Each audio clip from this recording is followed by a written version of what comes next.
Hello, everyone. Welcome to the Tom Regan Visiting Fellowship Awardee Talks with Dr. Joshua Russell.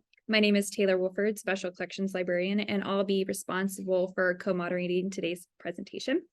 We are pleased to have you join us today, but first I would like to go over a little bit of Zoom etiquette for the course of this webinar.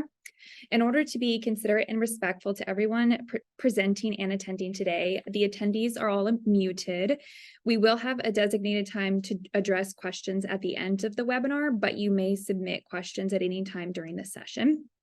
To submit a question to our speaker today, please enter your question into the Q&A text box.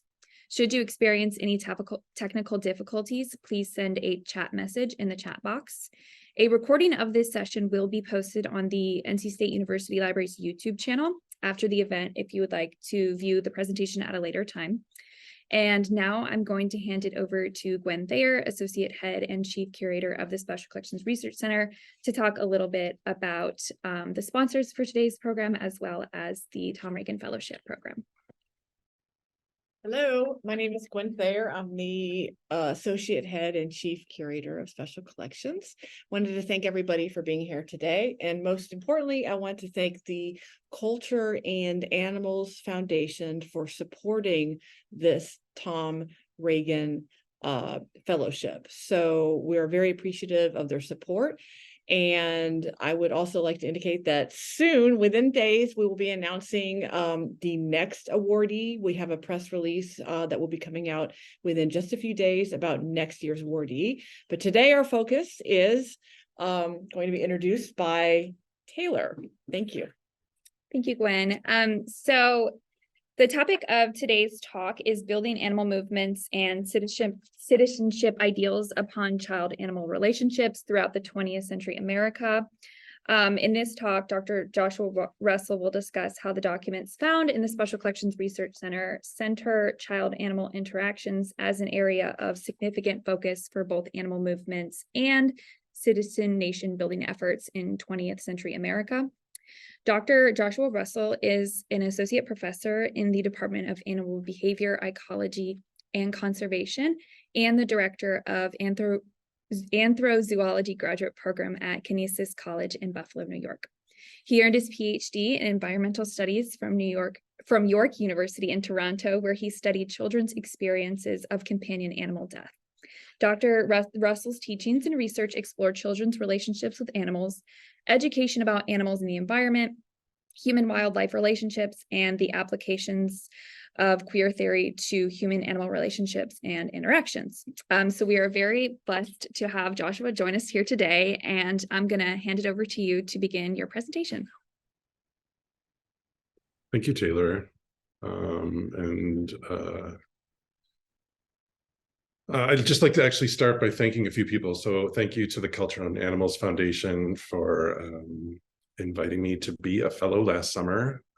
Thank you to everybody at North Carolina State University Libraries, but especially Taylor, Phil, Gwyn.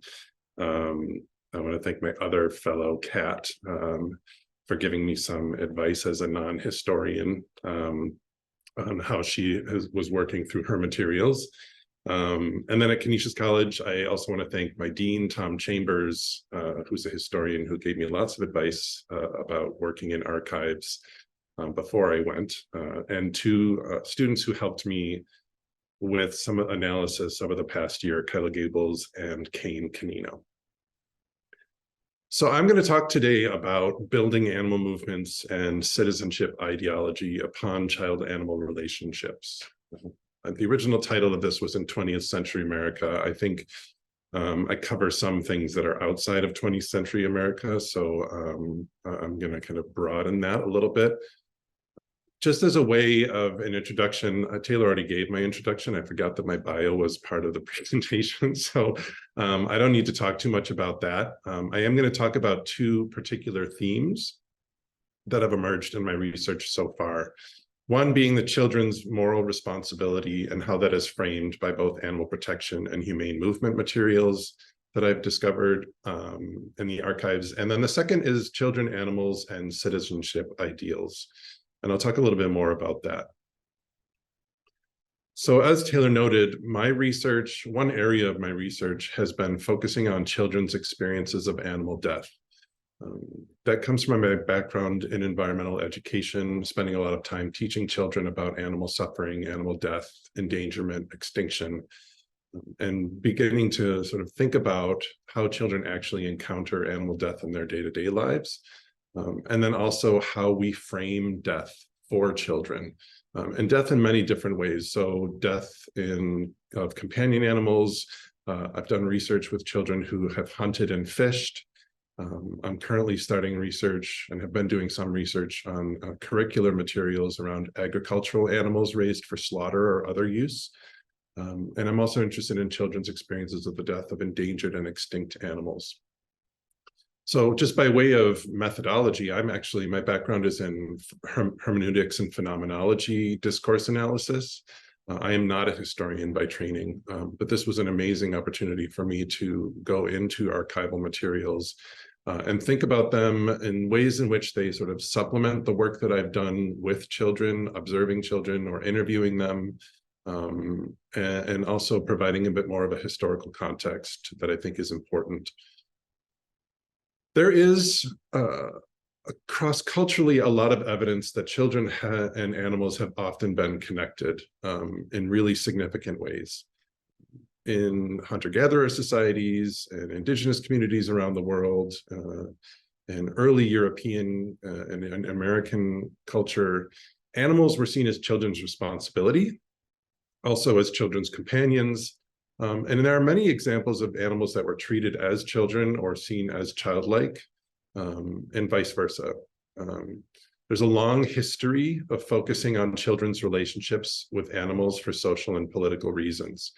So as an example of that, in the 16th century, William Hogarth developed a series of plates and engravings about a fictional person named Tom Nero. I've included slides 1 and 4 from his engravings. On slide 1 on the left, you can see depicts Tom Nero, who is a little boy with a sort of like ponytail and actually torturing a dog. And on the right, you see an image later on. Tom Nero is also depicted torturing and injuring a horse and that had been hobbled, and then murdering a woman. And in the 4th slide, you see Tom Nero after his trial being sort of necropsied in front of an audience of people. One of the things I like about these images in this sort of fictional story is that there are a lot of resemblances between the dog that you see on the left that Tom Nero is torturing and the dog that you see on the right at the bottom of the image that is eating Tom Nero's entrails. William Hogarth and other people like Jeremy Bentham, Immanuel Kant, have long suggested that children who are cruel to animals become cruel adults and cruel citizens. They're more likely to engage in violent crime. They're more likely to engage in criminal acts like robbery and theft. And so while the focus wasn't necessarily always on treating animals with kindness for the animal's sake, there has long been this observation and connection between the harm or the kindness that children offer to animals and who they become as adults. And I'm going to talk about that a little bit more. I also want to talk a little bit about some of the images that I'm going to show are from a publication put out by the Massachusetts Society for the Prevention of Cruelty to Animals and the American Humane Education Society, starting in about 1868, called Our Dumb Animals. Our Dumb Animals actually was published until the 70s.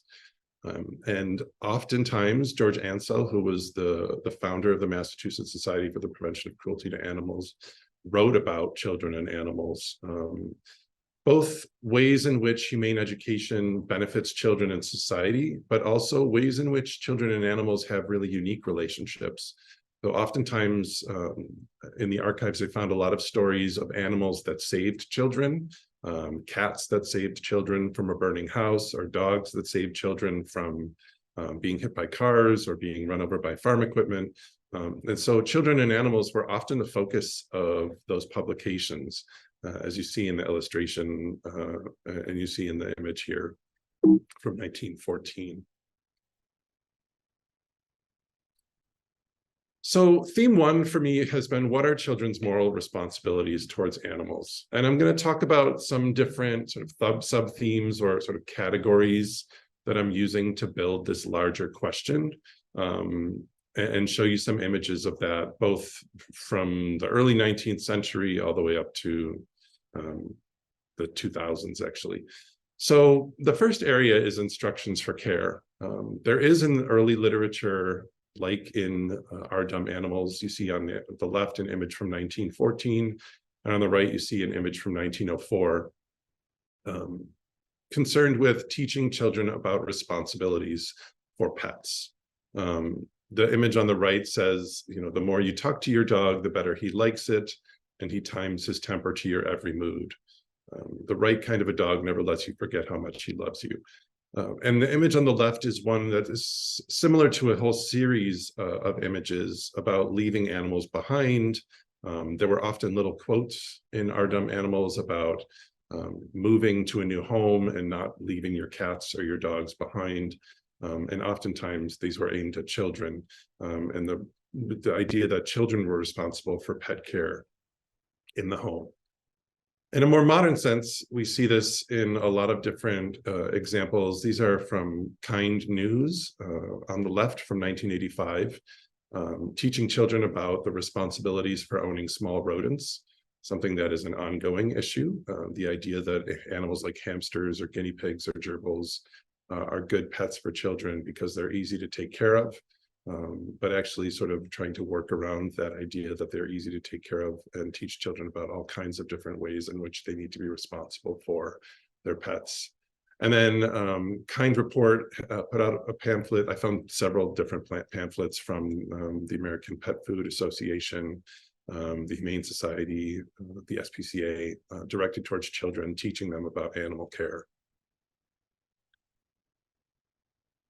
Another way that children's moral responsibilities towards animals are sort of framed is in learning kindness. So kindness in particular was a virtue that was focused on and remains focused on in the humane education movement.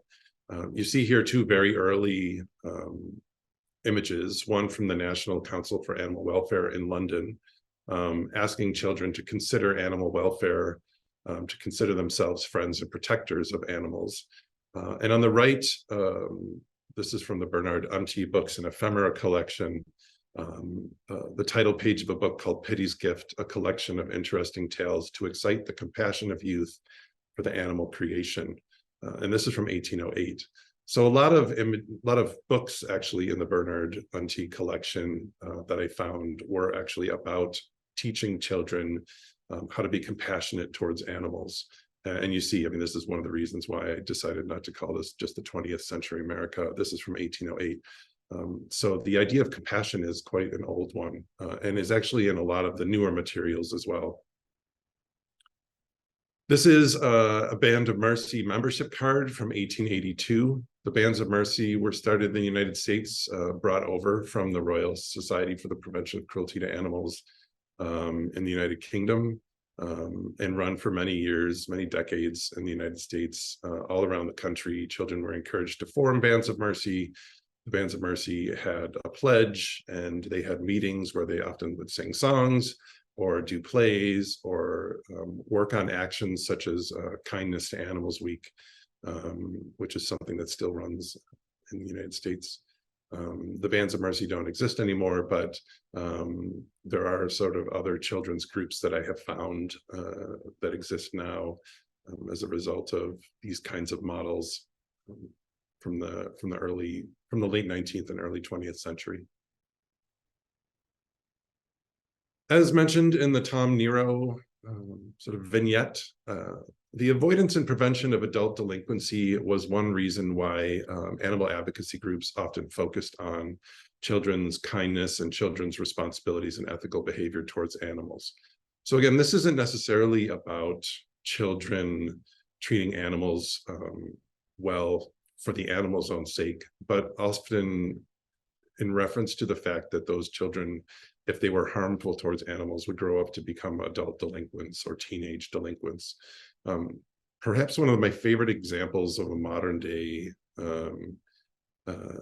example of this is in 2003, the Doris Day Animal Defense League and Marvel Comics teamed up to create an X-Men edition called, I forget the name of the title of it, Compassionate Animals or something like that, which is a story about a young mutant teenager who looks like a fish, discovering that there are children in the neighborhood that are torturing animals.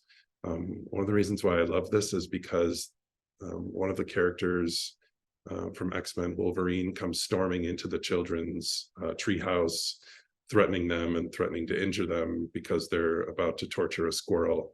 But a lot of the story as it goes along is about these children not growing up to be horrible human beings towards other human beings.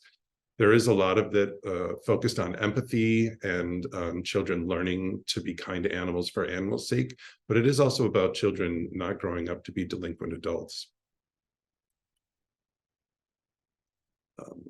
Another area that's really interesting in this is the many ways in which children are encouraged, or it's suggested that children can and should shift adults' moral thinking about animals.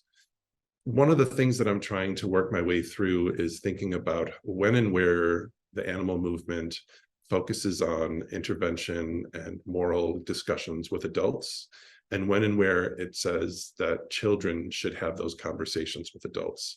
Oftentimes, children are encouraged to talk to their parents, or to talk to their teachers, or to talk to other adults in their lives about animals and their moral worth. And so there's a couple examples that I pulled. One is from a series of copies from Children's Action for Animals, a magazine clipping from 1987, I believe, about students taking action for whales. So students from a grade 4 class decided to go to the State House in Boston to present to the then Governor Michael Dukakis about threats facing whales. And as a result, Whale Awareness Day was established in Massachusetts as a result of these children's behavior. The second image is from Animal Learn magazine, and depicts a cartoon where at the very end, a child, a teenager who's taught by his friend about dolphin-safe tuna, decides to go home and tell his parents that he only wants to eat peanut butter and jelly for lunch. So these are just a couple examples. There are many different examples of instances where children are encouraged to talk to adults in their lives about threats facing animals, about animal conservation and environmental issues, about animal welfare, about animal cruelty. And so that's a very interesting sort of way in which children are placed as a sort of intermediary between the animal movement and other adults. Another big area for me has been sort of uncovering materials that, to varying degrees, suggest that children themselves are morally responsible actors, that children have the capacity to make decisions and ethical decisions about animals and animal welfare, and sometimes materials that almost seem to indicate that children are solely responsible for what happens to animals. So I like this example. This is from Animals Voice magazine, which is a magazine for animal activists.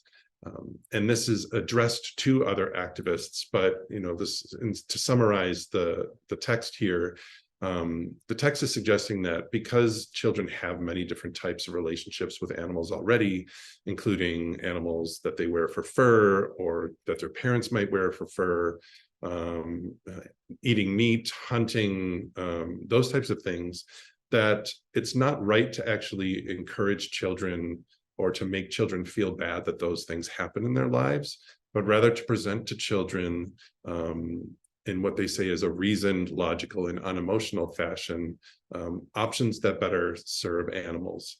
to talk about alternatives to some of these actions and behaviors, to talk about sort of the ways in which animals suffer, and to allow children themselves to make their own minds up. And it suggests actually that children, upon hearing the right kinds of information, will come out on the side of animal rights and animal advocacy. Other organizations take a more direct route. This is from a farm sanctuary pamphlet teaching children about veal calves, and asking children to imagine themselves as a veal calf. Again, we see, so a lot of the images that I'm showing today kind of fit into multiple categories. So this is one where you see farm sanctuary asking children to imagine what it would be like to be a veal calf, and then instructing them not to be cruel and not to eat veal. But then at the bottom, you see in italics, encourage your parents and friends to stop eating veal too. The next time your family is eating at a restaurant that serves veal, tell the waiter or waitress that veal is cruel and ask them to please tell the manager to take veal off the menu. So as just an observer, I find this a very interesting kind of document, right? One that asks children to take direct action to intervene on the behalf of animals. This is an image from the National Council for Animals Welfare, talking about Animal Welfare Week. One of the things I like about this is that there were several different pages, and I included the one on wild animals. But I also wanted to sort of think about, this wasn't just, the materials that I found weren't just about animals and children and companion animals, or children and animals that they may eat, or agricultural animals or livestock, but that wild animals were included in this as well. I found quite a bit of material on wild animals, both in zoos and aquariums, and at circuses or in films, but also animals that just live in the wild, and encouraging children to let them be free and happy to live their lives free from human intervention, and encouraging children not to attend zoos or circuses. So these are two images from the Humane Society's lesson plans for animal kindness. I found these really fascinating. So these are coloring book images. On the left, you see a series of images that children can color in, along with a story, sort of connecting mosquitoes with children who hunt birds and what happens to their dogs. So in this sort of vignette, they introduce a mosquito. They talk about how mosquitoes like to suck blood and can pass diseases. They introduce a bird who likes to eat mosquitoes. They introduce a child who likes to shoot birds. And then they introduce that child's dog who gets heartworm and becomes very sick. So the implication being that if the child had not shot the bird, that his dog wouldn't have been sick. And there's references to the amount of money that it will cost to treat heartworm disease in the dog. And so I find that a very interesting way in which children are implicated as directly responsible for what happens to animals by their action. The second one is a coloring book page in the same materials, referencing the fact that children are responsible in some way, at least part of the problem, if litters of puppies or kittens are born at their home because their family does not spay or neuter their pets. These are from the 1980s, when sort of beginning of the sort of focus on spay and neuter movements were kind of taking place again in the United States. So it's not really surprising, but what I did sort of find surprising is the way in which children are actually centered as the moral actors in these sort of examples. Okay, so I want to switch then to talk about my second theme, which is the socio-political significance of child-animal relationships. Again, a lot of this has to do with ideals of citizenship, nation building, the ways in which things like 4-H or the Future Farmers of America obviously promoted child-animal relationships as ways to kind of further national security or the security of our food sources or economic prosperity. But this also happened within the animal rights and animal advocacy movement itself. So again, I'm returning to this idea of the avoidance of delinquency. And here we see the avoidance of delinquency not just about sort of moral responsibility that children have, but also the implications of that for society. So on the left is an image from Our Dumb Animals from 1907 of a boy feeding chickadees. But to the left of that, you see two different sort of passages written by George Angel. The first is that it says, when the children of all nations are educated humanely, the picture galleries of Europe will be stripped of miles of battle paintings representing the victories of one nation over the other. 4th of July celebrations will give way to more sensible forms of amusement. Our school books will be blotted out a vast deal of literature which tends only to promote fighting and bloodshed. And then below that, it says, in the work of humane education, not only insurance companies, railroad corporations, and all owners of property liable to be destroyed are interested, but also all depositors and savings banks, the investments of which, in case of wars, incendiary fires, railroad wrecks, and otherwise are liable to lose half their value. So I found this quote and this particular reference again and again to the benefits of employing humane education for insurance companies, railroad companies, several different places. I can't necessarily find the explicit connection that George Angel is trying to make, but what I sort of infer is that children who are taught humaneness and who are taught kindness won't grow up to rob banks or to set arson fires or to injure other people or to engage in war or promote warfare. So again, I found this so often, and I found that a very interesting depiction of the benefits of humane education. On the right, you see an animal rights activist interfering with something called a pigeon shoot. Pigeon shoots have taken place for centuries, but this is from the Fund for Animals. The Fund for Animals was one of many organizations that have tried to outlaw pigeon shoots in the United States. They're very popular in Ohio, Pennsylvania, a couple other states. And what happens essentially is thousands and thousands of pigeons are released, and the pigeons are shot by hunters.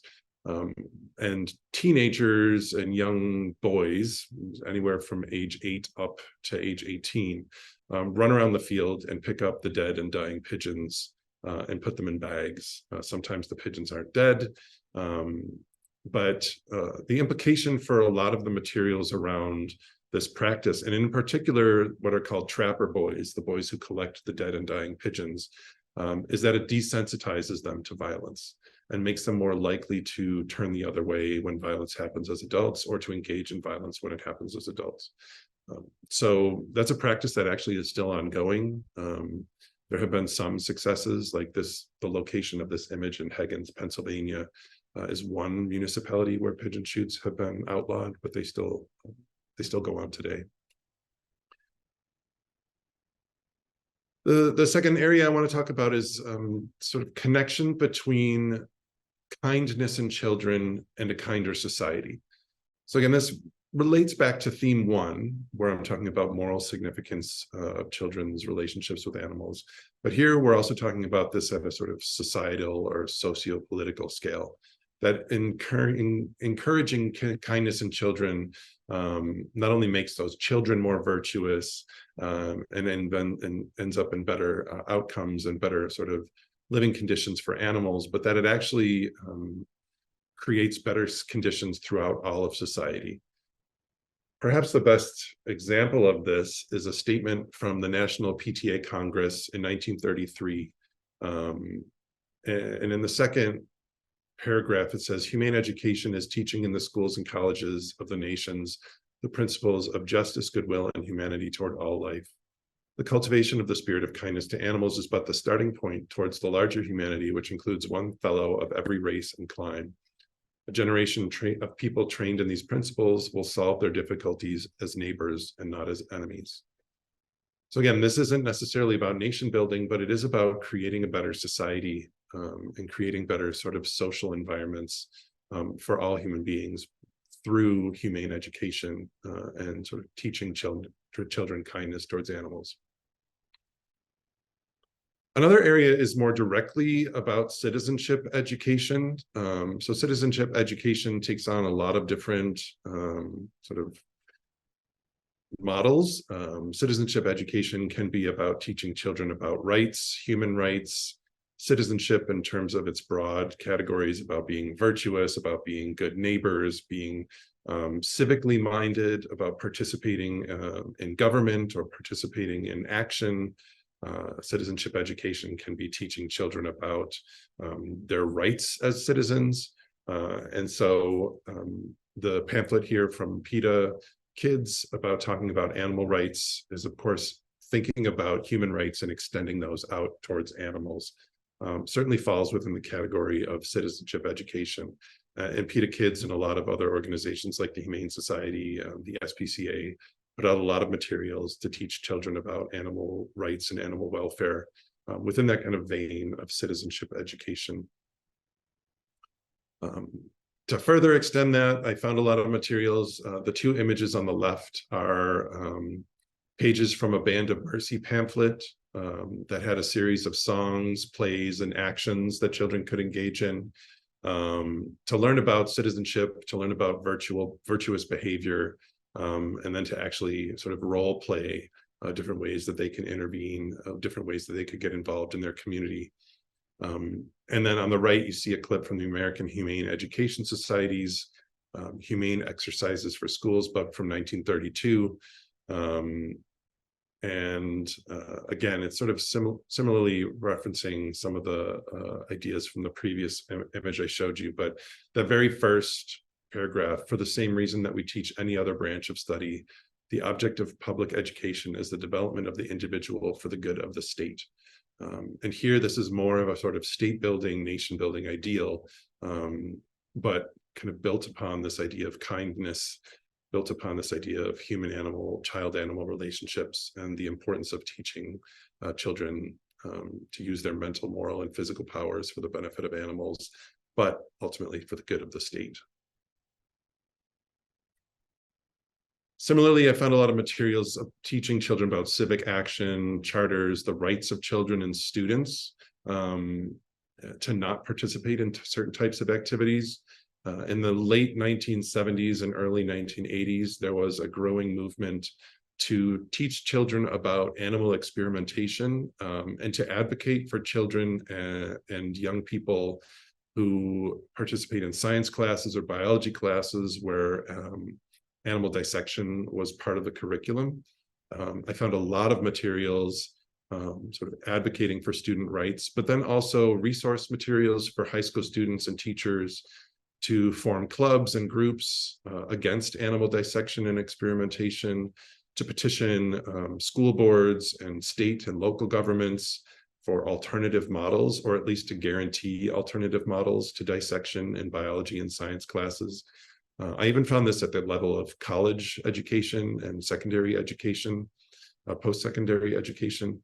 So there's a huge sort of group of materials here that I'm sort of trying to decide if I want to sort of separate out and sort of treat as a different type of paper or focus, but all fits within the sort of realm of socio-political actions that children should take on behalf of animals.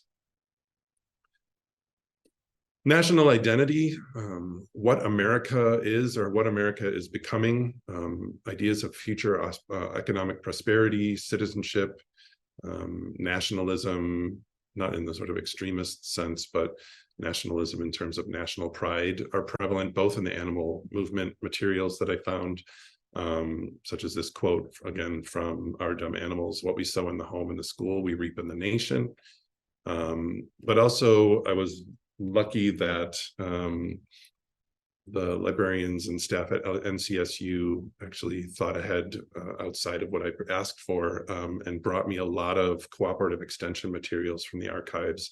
And I found a lot of material in there about 4-H, Future Farmers of America, other cooperative extension education materials.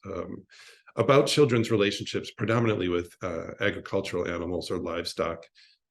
This is an excerpt from a folder on 4-H depicting the history of the National 4-H clubs, all the way back to President Lincoln signing the Land Grant College Act. And just a part of the quote from Lincoln was, there will come a time after all who live today are gone, young women and men upon whose strong shoulders rests the greatest responsibility of this nation, feeding cattle till they grow sleek and fat, hoeing corn, sowing wheat. And then further on, where American boys and girls may learn the skills of growing the finest crops and technique of raising the finest livestock. So agricultural education sort of stemmed out of food insecurity, but also reluctance upon the part of many farmers to adopt technologies and advancements in agriculture.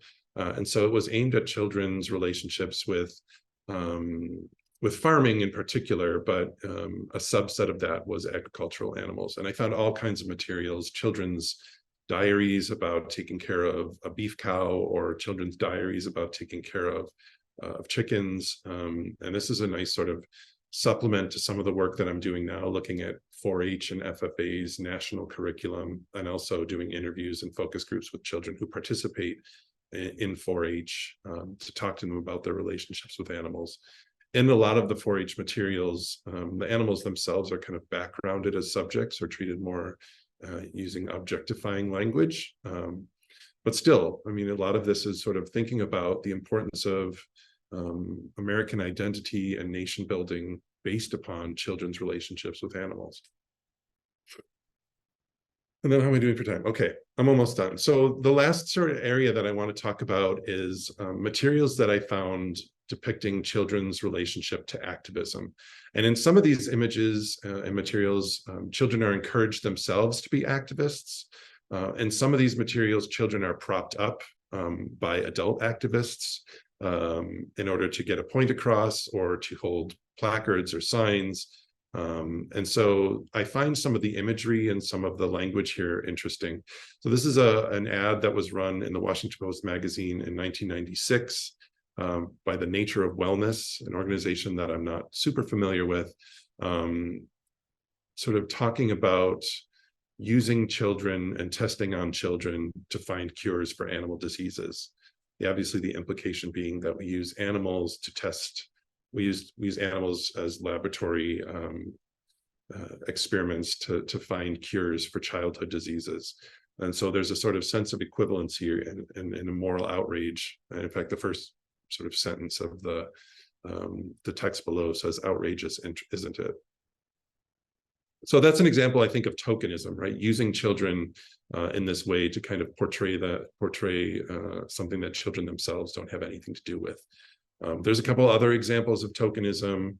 The American Anti-Vivisection Society put out a publication about humane research using children and dogs on the cover.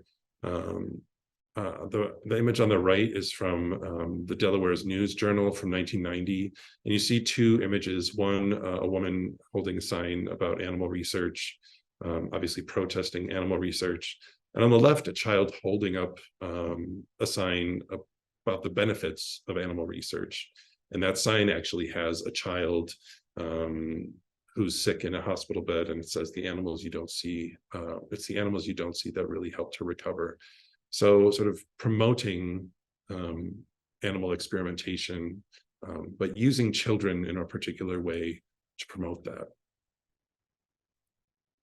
Other ways in which children and activism are sort of intertwined had to do with teaching children about participation. So this is a comic that I found called The Internet, teaching children as the dawn of the internet sort of came about where they could find information and where they could engage in protests around animals treatments and factory farming. Again, this is a student guide from the American Anti-Vivisection Society, teaching children how to form student groups that could then go and protest for different animal causes. So these are teenagers, but in the work that I do, I kind of think of children and young people. The UN definition of children and young people is anyone from 0 to 25. So, that covers a huge range, but here we see children being encouraged to engage in activism.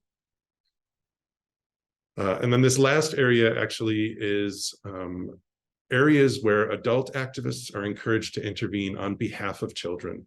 And so the image on the left, for some reason, I didn't write down what it's from, but it says Children in Hunting, an Agenda for Activists. And it's about sort of targeting the hunting industry on behalf of children so that children aren't sort of indoctrinated into cruel hunting practices. And again, on the right, we see another image depicting the trapper boys and the sort of cruelty that they're forced to engage in ways that adult activists, sort of stories about adult activists acting on behalf of not only the animals, but those children. So I'm going to skip some of these sort of ongoing reflections about the moral treatment of animals by children. But I have a lot of sort of questions and thoughts that I'm still working my way through as I go through the materials, but I do at this point want to open it up for a Q&A. So I'll stop there. Thank you very much, Joshua. That was a wonderful presentation, and I hope you all enjoyed. So next, my colleague Philip McDonald and I are actually going to present on some of the materials that Josh accessed during his time as a Tom Regan Visiting Fellow. We've digitized some additional materials to supplement the lovely images Josh shared with us today. So let me go ahead and share that presentation.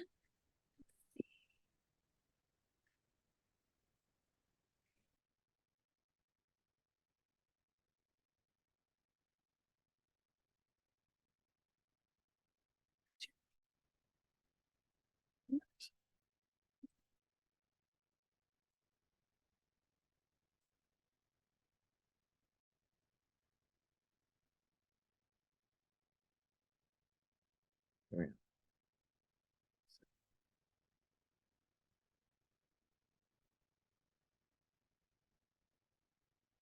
Okay, let's see. Josh, can you see the slide deck? Yes. Perfect. Okay. There we go.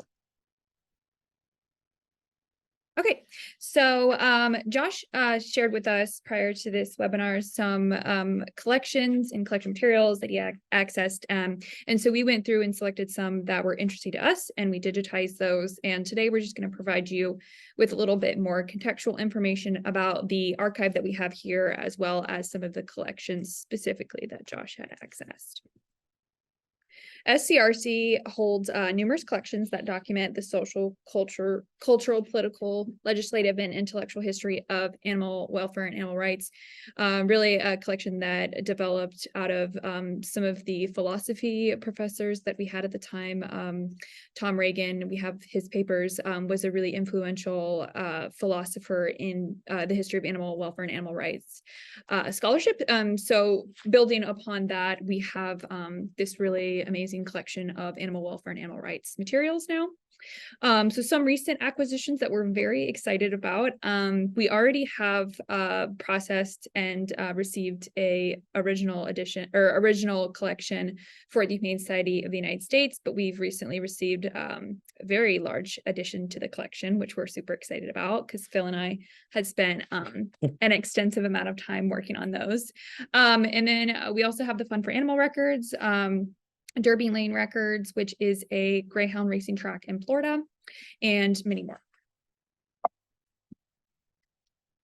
So we recently digitized these two kind of newsletters from our collections. The first one on the left is from the Betsy and Tom Gooditz papers, and so they're located in Orange County, North Carolina, but the collection itself contains information about local, national, and international animal rights organizations, issues pertaining to biological and medical research. So interesting, on the left, it's just a newsletter that's talking about how specific children programs discuss animals in general in their programming. This particular newsletter talks about Mr. Rogers' Sesame Street and is it it's Mr. Captain Kangaroo, which is an Australian children's show. On the right is from the Animal Rights Network records, which is a Connecticut-based animal rights organization that withdrew from Friends of Animals Incorporated and founded Animal Rights Network, ARN. And they worked with Animal Rights Magazine Agenda to, again, similar to the other collection, kind of promote in local, national, international spheres, animal rights, and trying to achieve common goals. And so this is kind of similar, in a similar vein. This author, Barbara Friedman, wrote about good gifts to give to children that speak on animal rights or have a good or in her notion, a good theme or undercurrent of animal rights in books. Go to the next one. So this is a series of really interesting photographs from our 4-H and cooperative extension photograph collection. I wanted to showcase these because, as Josh mentioned, 4-H did play a role in teaching children about animal care and about food supply. And as a land grant institution here at NC State, we also had an active role in youth education, 4-H programs, and cooperative extension outreach and engagement. So on the left here is Dallas and David Proctor. We believe these were two 4-Hers around the 1930s period. And as you can see, they are, learning to care for a massive hog or sow who is in the center of them, and learning about animal care and agriculture through the 4-H extension program. And then on the right, we have Carl and Richard Lutz, who were a part of the North Carolina Poultry Club, and they are featured there with 2 Rhode Island redbirds. So we really like these images. They show, demonstrate a lot of what Joshua had mentioned in terms of children interacting with animals. So the 4-H program was a youth development program developed by the cooperative extension system in the USDA. But at NC State, 4-H was also a cooperative effort between children and the university, and led to the 4-H youth program's important role in the land grant college extension program. So with this program in particular, I'm sure a lot of us are familiar with 4-H growing up. Children had the opportunity to learn about important topics like agriculture, crop management, animal care, and family consumer sciences. And again, that had a direct link to the work we do with cooperative extension for the university. So I really like these images. I think the one with the pig is one of our favorites here in the department. And this again is from the University Archives photograph collection. We have a lot of it. Yes, and we do have a lot of those. So researching and teaching with special collections, we like to wrap up these discussions with our collection materials. If anyone is interested in researching and teaching with us, we have a lot of different opportunities and platforms for that.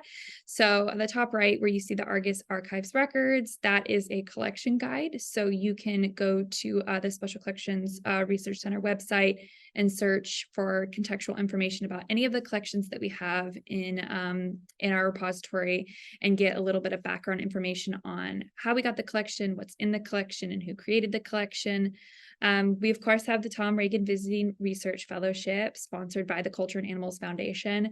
So this is usually hosting scholars in the summer months to research using this archive. On the right side here, we have recently digitized several oral histories from the Animal Rights Network. So I would say our digital collections website is a great resource if you're interested, and also not local to the area, to research related topics. And so one of the oral histories we've digitized is the Christine Stevens oral history, who was the founder of the Animal Welfare Institute. And we also have the Animal Welfare Institute physical records as well. And then at the bottom there, you'll see a student in class here at NC State. We do teach with a lot of these materials, especially with classes that are interested in animal and health care related topics. And we recently have used some of the Humane Society of the United States records to teach a class with over 180 8th graders. And we used the Humane Society records to show them how to research with primary source material. And so there's a lot of different ways that you can access these materials and also learn and teach with them.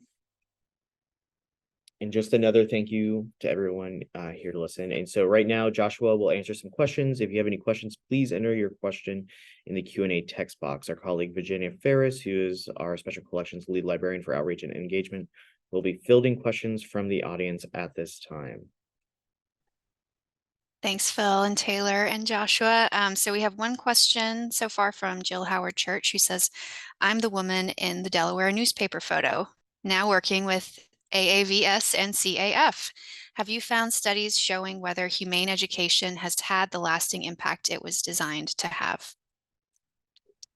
What a coincidence to have somebody in one of the images attending. So, well, thanks for attending. Yeah, so there is a growing literature about the effectiveness of humane education in terms of just educational research. I think one of the issues with humane education, and this is similar to my home field of environmental education, is that for such a long time, educators used what we call the knowledge, attitude, belief model, right? Which is that if you give people the right information, they'll change their attitudes and they'll change their beliefs and they'll change their behaviors. We now know that that model, even though it's still really prevalent, isn't necessarily successful. And so the distinction between short-term goals, being able to measure whether or not a humane education program at a local shelter or in a school, or the example, 188th graders coming to NCSU, whether that's effective in the long term is more challenging to measure and to study. I think the growing number of people who adopt vegan and vegetarian lifestyles, the growing number of people who adopt sort of like pro-animal or animal rights attitudes as adults in this country especially, but also around the world, is probably a product of interventions in humane education and environmental education. But I think more research needs to be done about when and why and how children are sensitized into different ideas, right? Things that children learn in school or in one program might really conflict with something that they learn at home, and sort of easing that kind of cognitive dissonance is something that's challenging to measure. But I would say that the movement has been successful in many ways, but more research needs to be done. Okay, we have another question from Martin Rowe. On behalf of the Culture and Animals Foundation, thank you for your research and your presentation. In an early slide, you showed the frontispiece for Pity's Gift, a book with statements about caring for animals. I noticed that the collection was, quote, selected by a lady. Given your research, what role do you think class and gender played and still play in determining how animal advocates promote animal welfare to children? Yeah, that's a great question. So some of my other work that I do is sort of influenced by gender studies, and ecofeminism, queer theory. And so this is something that I'm really interested in thinking about. A lot of the images of teachers, of advocates, activists, even images of children, I won't say that. Images of sort of adults that I saw tended to be women, or people presenting as female. And yet, the interesting thing about gender when it comes to children and their relationships with animals is that oftentimes animals are one area where especially young boys are allowed to engage in actions that involve caring or kindness or compassion or empathy. Those are things that, we know ideas of masculinity are that adult men don't engage in those types of things, but that for young boys, those relationships with animals are often areas where they're allowed to experiment and explore those types of ideas and attitudes. Now, the types of materials that I'm looking at might determine how gender is sort of portrayed in that sense. A lot of the 4-H and FFA materials seem to be very deliberate in depicting equal numbers of boys and girls engaging in those activities. Early 4-H materials sort of centered around, as you might imagine, boys engaging in livestock care boys engaging in farming activities and girls engaging in sort of more domestic work. That might still involve animals, that might involve feeding animals or taking care of animals in and around the home, but more around cooking. So there is this kind of distinction around gender that is really prevalent in a lot of the materials. Class, race as well. So when 4-H started, there was a 4-H for white Americans, and there was a 4-H for Black Americans that was started, I think, in right after World War I. And so those were kept as separate entities for a long time. And so race plays a role in this as well. So that's a really good question.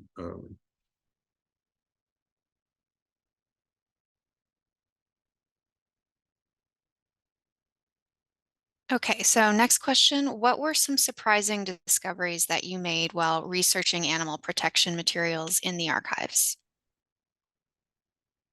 I think the one that I continue to sort of be surprised about and think about is this idea of citizenship. And I guess part of me knew that was there. I mean, like having read Kathy Greer's book and Susan Pearson's book, sort of introduced some of those ideas to me, but seeing how all kinds of different organizations that are involved with children and animals, whether those are agricultural institutions or pro-animal experimentation organizations or anti-animal experimentation organizations like PETA or psychologists for the ethical treatment of animals, really hone in on child-animal relationships and their implications for the state or their implications for the nation, national security, national well-being, community health, economic prosperity. They're all using child-animal relationships to talk about these sort of like meta level socio and political issues. And I find that really fascinating. And it's sort of interesting even when, and especially when there are organizations that might see very different, see the sort of animal rights and animal ethics very differently. But they're using that same sort of relationship as a building block. Yeah, I think that's the one thing that was the most surprising. Some of the stuff that I wasn't really expecting was, and wasn't necessarily looking for early on, was around sort of teaching children to be advocates and activists around animal experimentation in biology classes. How much material there was on that. That's something that I was surprised and wasn't necessarily looking for before I went to Raleigh last summer. Alrighty, I think we are just about out of time. So thank you, Josh, for answering those questions and again for a great presentation. It was a pleasure to have you with us today. As a reminder, a recording of this session will be posted on the library's YouTube channel after the event if you would like to view the presentation at a later time. So this concludes the webinar for today. Thank you all for attending, and we hope you enjoyed the presentation. Thank you.